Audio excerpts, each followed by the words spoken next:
একটা মেয়ে ধর্ষিতা হয়েছে। এজন্য ইসলাম দিয়ে যদি আইন কায়েম করা হয় 24 ঘন্টার আলটিমেটামে সব বিচার হয়ে যাবে, যেরকম ঠিক কিনা? আর কোন ধর্ষক বাংলার জমিনে জন্মাতো না, চিল্লায় বলো ঠিক কিনা?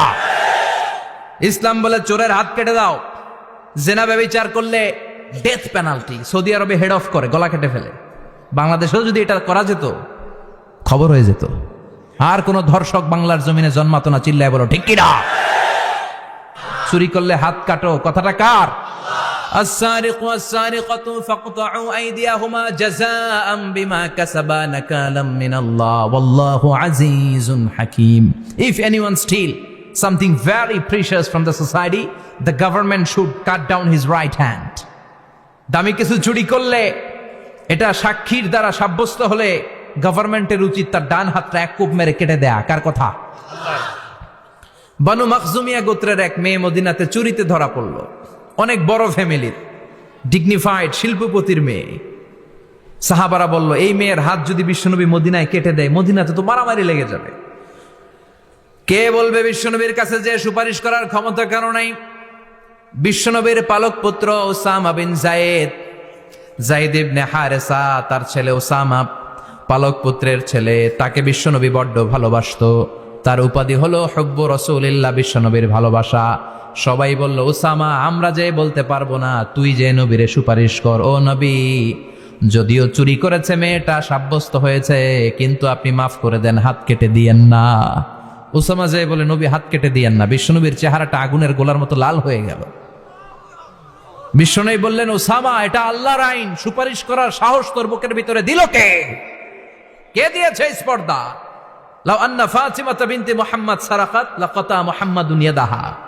এই মেয়ে তো দূরের কথা, আমার কলিজার টুকরা, নয়নের পুটুলি, জান্নাতি নারীদের সর্দারিনী আমার মেয়ে ফাতেমাও যদি চুরিতে ধরা পড়ে, আমি তলোয়ারটা বের করে ফাতেমার হাত কেটে দিতে 1 সেকেন্ডও দেরি করব না। কারণ আইনটা কার? চিল্লায় বলেন কার? এজন্য বাংলাদেশে চুরি চামারি আছে না নাই? হাজার হাজার কোটি টাকা উধাও হয়ে যায়, আছে না নাই? যারা এই চুরি করবে হাত কেটে দেয়া হবে। বাইতুল মুকাররমের স্কয়ারের সামনে হাত কেটে দেয়া হবে। আর প্রতিটা চ্যানেল লাইভ ব্রডকাস্ট করবে, এটা সরাসরি সম্প্রচার। আমরা সবাই দেখবো কেমনে চোরদের হাত কাটে। এই নিয়ম যদি করে দেয়, দেশে আর চোর খুঁজে পাওয়া যাবে? কথা কন। তবে এই চোর লাউ চোর, ডাইল চোর, মুরগি চোর না, যারা হাজার কোটি টাকা মেরে দেয়। এক সিগনেচারে দেশের 10,000 কোটি টাকা নাই, চিল্লায় বলো ঠিক কিনা? এই চোরদের বিচার যদি করা যেত, তাহলে এই দেশে আর দুর্নীতি থাকতো না। দুর্নীতি দমন কমিশনের দরকার হতো না। মন্ত্রীদের রাতের ঘুম হারাম হতো না। এটা মদিনার সমাজ হয়ে যেত, শান্তির বাংলাদেশ হয়ে যেত, ঠিক কিনা? এজন্য আল্লাহ বললেন, গোলাম এই জমিনের ভেতরে চুরি করলে হাত কেটে দিবা, জিনা ব্যভিচার করলে ডেথ পেনাল্টি, ক্যাপিটাল পানিশমেন্ট, মৃত্যুদণ্ড, সর্বোচ্চ শাস্তি, ঠিক কিনা? একটা মেয়ে ধর্ষিতা হয়েছে, তার বিচার হয়েছে না? প্রক্রিয়াধীন হচ্ছে, সবাই অ্যারেস্ট হয়েছে, হচ্ছে।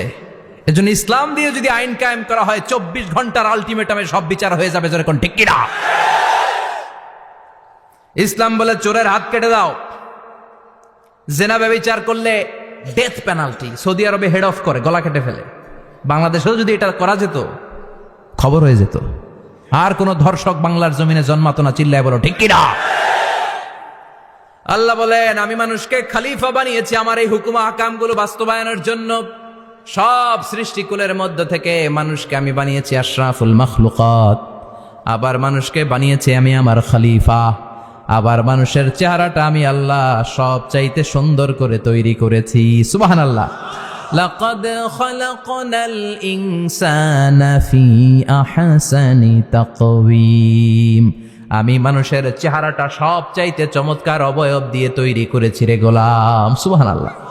পৃথিবীতে যত প্রাণী আছে, সব সৃষ্টির মধ্য থেকে আমাদের সৃষ্টিটা সুন্দর না? আপনি হিউম্যান অ্যানাটমি নিয়ে যদি গবেষণা করেন, কেমনে আল্লাহ আমাদের এখানে হার্ট দিলেন, লাঞ্চ দিলেন, হ্যাঁ, তারপরে 206টা হাড্ডি দিলেন। হাড্ডিগুলো আবার ব্যান্ড করা যায়, দেখছেন? বাঁকা করা যায় না? এটা বাঁকা করা যায়। বাঁকা না করলে আপনি খাইতে পারতেন? ক্রিকেট যারা খেলো, পেস বল করতে পারতা? স্পিন বল, হ্যাঁ, অফ স্পিন, লেগ স্পিন কয় হুজুরও জানে কেমনে রে, তোর থেকে শিখছি বেটা। তো এই যে ছেলেপেলারা এরকম অফ স্পিন করে, লেগ স্পিন করে, এগুলো হচ্ছে আল্লাহর দেয়া কারিশমা। হাত ঘুরানো যায়। আল্লাহ যদি এটাকে এরকম ব্যান্ড করার সুযোগ না দিতেন, করতে পারতাম? আবার এইখানেও বাঁকা করার সুযোগ আছে না নাই? এইখানেও আছে না নাই? আবার এইখানেও আছে না নাই? কত কাজ। বাজার করে যখন বাজারের ব্যাগ যখন নিয়ে আসেন, কোথায় ধরে রাখেন? আঙ্গুলে ধরে রাখতে হয়। ক্যারাম যখন খেলো, কি দিয়ে টোকা মারো? সুবহানাল্লাহ কয় না পোলাপান? আহা, কত খেলার সিস্টেম আল্লাহ দিলেন। আবার ক্রিকেটের মধ্যে 2 আঙ্গুল তুললে কি? ওই যে সব মুখস্থ। আবার 1 আঙ্গুল তুললে কি? দেখছেন ঘটনা? আউট। কত কাজ এই আঙ্গুল দিয়ে। এই আঙ্গুলগুলোর বাঁকা করার, বেন্ড করার ক্ষমতা আমাদেরকে দিয়েছে কে? আল্লাহ। এজন্য আল্লাহ বললেন, লাকাদ খালাকনাল ইনসানা ফি আহসানি তাকওয়িম। আমি মানুষের চেহারাটা সব চাইতে সুন্দর করে তৈরি করেছি। মানুষ সুন্দর, আমাদের চোখ সুন্দর না মিয়া? আমাদের চোখও যদি সুন্দর হতো তাইলে আমরা বুঝতাম মানুষগুলো কত সুন্দর। আমরা মনে করি ধলা হইলেই সুন্দর। কয় ধলা ধলা, এটা সুন্দর। ডাকাইত, এগুলো ডাকাত। একটা মানুষের চেহারা স্কিন যদি কালো হয়, এর মধ্যে একটা সৌন্দর্য আছে না নাই? একটা মেয়ের স্কিন যদি কালো হয়, তারপরও চেহারায় সৌন্দর্য আছে না নাই? কয় না হুজুর, আমার বউ সুন্দর না, কালা কালা। আছে না নাই? তুই ডাকাইত। তুই কি? একজন মানুষের চেহারা যেরকমই হয়, আপনি খেয়াল করে দেখবেন, তারপরও তার অবয়বের মধ্যে একটা এক্সট্রা অর্ডিনারিটি আছে। কারোর সাথে কারোটা মিলে না। সুবহানাল্লাহ পড়েন। এজন্য প্রতিদিন স্ত্রীরে বলবেন, স্ত্রী তুমি সুন্দরী, তুমি অনন্যা, তোমার চাইতে সুন্দরী গোটা বিশ্বে কেউ নাই। কইবেন না? মুরব্বীরা কয় না, কইতাম না, আগে কয়ে ফেলাইছি। এগুলো বলবেন। এগুলো বললে স্বামী স্ত্রীর মধ্যে ভালোবাসা বাড়াই দিবে কে? আল্লাহ। আমি প্রায় এগুলো বলি, উৎসাহিত করি যে স্বামী স্ত্রীর মধ্যে যে ভালোবাসাটা, এটা পবিত্র, এটা জান্নাতি। এই ভালোবাসা জান্নাতে শুরু হয়েছিল সাইয়েদনা আদম আর হাওয়ার মধ্য দিয়ে। চিল্লা এখন ঠিক কিনা? স্বামী স্ত্রী দুইজনে একের হাতের সাথে আরেকজনের হাত মিলালে হাতের সগীরা গুনাহ মাফ করে কে? আল্লাহ। স্ত্রীর চেহারার দিকে নজর করে তাকালে চোখের গুনাহ মাফ করে দেয় কে? আল্লাহ। স্ত্রীর জন্য প্রতি মাসে যে খরচ দেন, এই টাকাগুলো সদকা দেওয়ার সওয়াব আছে না নাই? স্ত্রীকে যে দামি দামি ভ্যানিটি ব্যাগ কিনে দেন, এটা তো সওয়াব আছে না নাই? কক্সবাজারে ঘুরতে নিয়ে গেলে সওয়াব আছে না নাই? ফুল কিনে দিলে সওয়াব আছে না নাই? ভালোবাসার গান শোনাইলে সওয়াব আছে না নাই? তোমারে লেগেছে কত যে ভালো, চাঁদ বুঝি তা জানে, রাতেরও আধারে দোসর হয়ে, তাই সে আমারে টানে, চাঁদ বুঝি তা জানে। ঠিক কিনা? আজকে পারবেন না শোনাইতে রাত্রেবেলা? পারবেন? পারবেন? পোলাপাইন কয় পারবো। তো কত বেটা বিয়েই হয় নাই, বিয়ার পরে শোনাইস।